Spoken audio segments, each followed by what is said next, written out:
చాలా మంది ఏంటంటే ఇట్లా ఓపెనింగ్ కానీ చూడటానికి వెళ్ళేలో ఉమ్, ఒక 2 లక్షలు 3 లక్షలు అడ్వాన్స్ పే చేసి బుక్ చేసి పడేస్తారు. ఉమ్, అవునా? ఉమ్. యా సో అది ఎంతవరకు కరెక్ట్?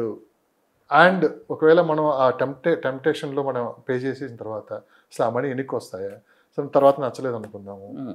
అది ఎన్నికి వస్తాయా? యా ఇది నా మీరు చెప్పిన పద్ధతి not right way of investing అండి. అక్కడ ఉన్న పబ్లిక్ను, కార్స్ను, లేకపోతే పై డెకరేషన్స్ను చూసి ఇన్వెస్ట్ చేయటం నాట్ రైట్ వే, 100% రాంగ్. ఏం చూడాలి రియల్ ఎస్టేట్ ఇన్వెస్ట్మెంట్ చేసేటప్పుడు? కొన్ని పారామీటర్స్ చెప్తారు. రియల్ ఎస్టేట్ ఇన్వెస్ట్మెంట్ ఎలా చేయాలి? కొన్ని పారామీటర్స్ని బేస్ చేసుకొని చేయాలి. First connectivity. ఫర్ ఎగ్జాంపుల్ మీరు ముంబై హైవేలో ఇన్వెస్ట్ చేస్తూ ఉన్నారు. ఫస్ట్ అసలు ఏ హైవేలో ఇన్వెస్ట్ చేయాలో డిసైడ్ చేసుకోండి. మనకు 9 to 10 హైవేస్ ఉన్నాయి. హైవేని డిసైడ్ చేసుకోండి ఫస్ట్ థింగ్. 9 హైవేస్లో మీరు ఇన్వెస్ట్ చేసే ప్లేస్ సెలెక్ట్ చేసుకోండి. ఎలా సెలెక్ట్ చేసుకోవాలి? Based on your budget.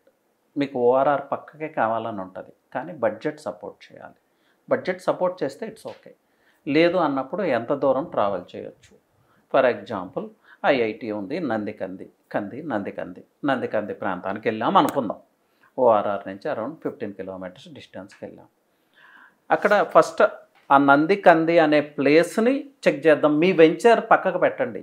Nandikandi ఏంటి, అక్కడ పాపులేషన్ ఉందా, పాపులేషన్ డెన్సిటీ ఎంత ఉంది, అక్కడ స్కూల్స్ పరిస్థితి ఏంటి, హెల్త్ కేర్ ఫెసిలిటీస్ ఏంటి, అట్లీస్ట్ 15 లేకపోతే 30 మినిట్స్లో హెల్త్ కేర్ రిక్వైర్మెంట్స్ అందుబాటులో ఉన్నాయా లేవా, అక్కడ మ్యానుఫ్యాక్చరింగ్ ఏముంది, ఏమన్నా లాజిస్టిక్స్ ఉన్నాయా, ఆ డెమోగ్రాఫిక్స్ అంటే ఏజ్ రిలేటెడ్, ఏ ఏజ్ గ్రూప్ వాళ్ళు అక్కడ ఎక్కువగా ఉన్నారు. సో యంగ్ ఏజ్ ఉంటే ప్రొడక్టివిటీ ఎక్కువ ఉంటుంది, జనరల్గా సేల్స్ క్యాపబిలిటీస్ ఇవన్నీ ఎక్కువ ఉంటాయి. ఎక్కడ వరకు మీరు రీసెర్చ్ చేయాలంటే అక్కడ ఎన్ని సెలూన్స్ ఉన్నాయనే దాన్ని వరకు కూడా మీరు రీసెర్చ్ చేయాలి. ఓకేనా? ఒక ఫ్యామిలీకి ఏవైతే బేసిక్ రిక్వైర్మెంట్స్ కావాలో అవన్నీ మనం ఎంత దూరంలో ఎంత టైంలో అప్రోచ్ అవ్వగలం అనేది మీరు రీసెర్చ్ చేయాలి. మీరు చేయలేకపోతే ఒక ప్రాపర్ రియల్టర్ హెల్ప్ తీసుకోండి. లేదు అంటే మీరు వెళ్ళి ఒక 3 to 3 days స్పెండ్ చేయండి. ఓకే, అక్కడ వాతావరణం ఎలా ఉంది ఏంటి అర్థమైపోయింది, అక్కడ అర్థమైపోతుంది. ఇది ఈజీ, ఎవరైనా చేయొచ్చు. కొంచెం సైంటిఫిక్ వేలో వెళ్ళాలి. So how to research market అనేది తెలుసుకోవాలి. రీసెర్చ్ చేసిన తర్వాత టైం తీసుకోండి, తొందర ఏం లేదు. చాలా వెంచర్స్ ఉన్నాయండి మార్కెట్, ఎందుకు తొందర? టైం తీసుకోండి, ప్రాపర్ రీసెర్చ్ చేయండి. సెలూన్ దగ్గర నుంచి పెద్ద మ్యానుఫ్యాక్చరింగ్ యూనిట్ వరకు మీరు రీసెర్చ్ చేయాలి. నెక్స్ట్ గవర్నమెంట్ ప్రాజెక్ట్స్ ఏమొస్తున్నాయి ఆ చుట్టుపక్కల. మెయిన్ అది నందికంది తీసుకుంటే నిమ్స్ లాస్ట్ 12 years నుంచి నడుస్తూనే ఉంది. సో ఇది రాదు అని డిసైడ్ చేయొద్దు. అసలు దాని హిస్టరీ మనం ఇందాక మాట్లాడుకున్నాం. ప్రీ కన్స్ట్రక్షన్ స్టేజ్ అనేది ప్రతి ప్రాజెక్ట్కి ఉంటుంది, నిమ్స్కి కూడా ఉంటుంది. So as of now NIMS ఏంటి, వచ్చే 10 yearsలో ఎలా ఉండబోతుంది అనేది ఒక ఐడియా రావాలి. అలాగే అక్కడ ఉన్న వాటర్ రిసోర్సెస్, ఇది కూడా చాలా చాలా ఇంపార్టెంట్. ఇక్కడ చాలామంది పొరపాటు చేస్తూ ఉంటారు. కొన్ని మూసి ఎఫెక్టెడ్ ఏరియాస్ ఉంటాయి, చూడటానికి ఏరియా చాలా బాగుంటుంది, అక్కడ చిన్న చెట్టు కూడా రాదు. సో మూసి ఎఫెక్టెడ్ ఏరియాస్ కొన్ని ఉంటాయి, అది చూసుకోవాలి.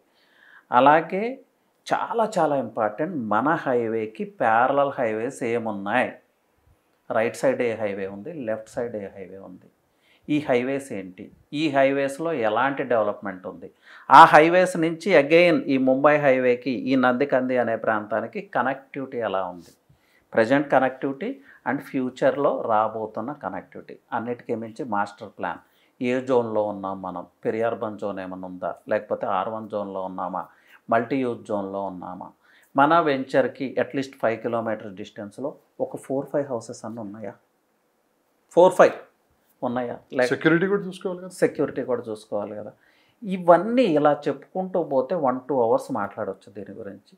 ఇవన్నీ మీరు ప్రాపర్గా రీసెర్చ్ చేయండి.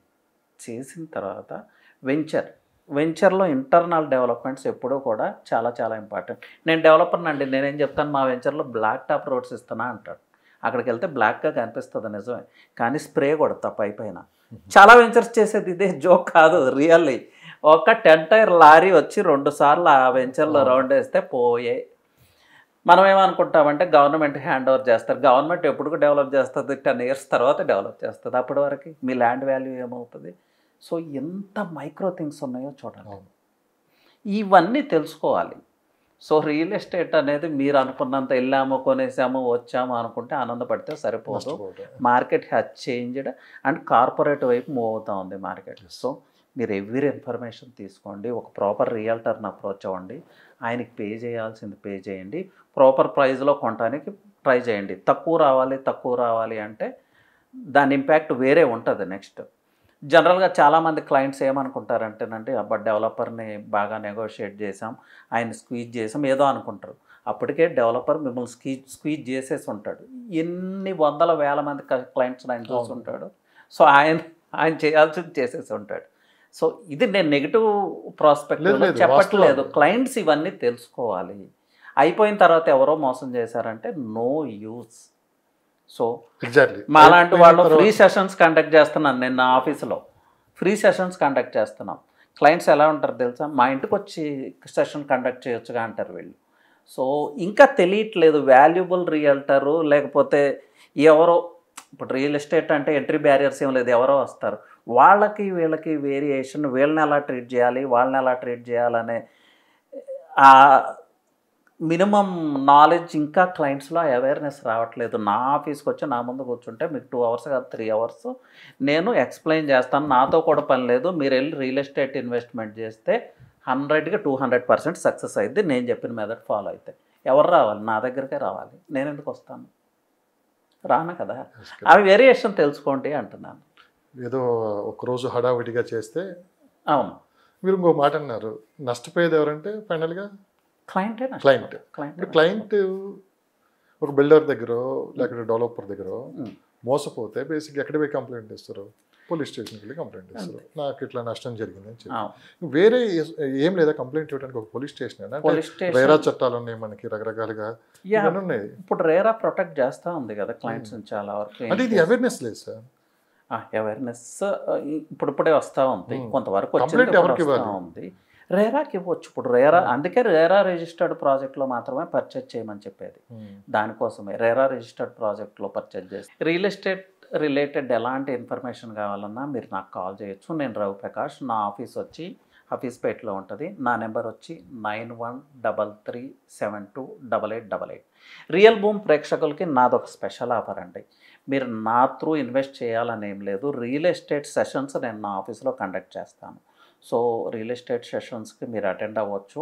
నేను ఎలాంటి ఇన్ఫర్మేషన్ ఇస్తానంటే మీరు వెళ్ళి ఎక్కడ కొన్నా కూడా 100% సక్సెస్ అవుతారు. వితౌట్ ఎనీబడీస్ హెల్ప్ మీరు వెళ్ళి ఎక్కడైనా ఇన్వెస్ట్ చేయొచ్చు.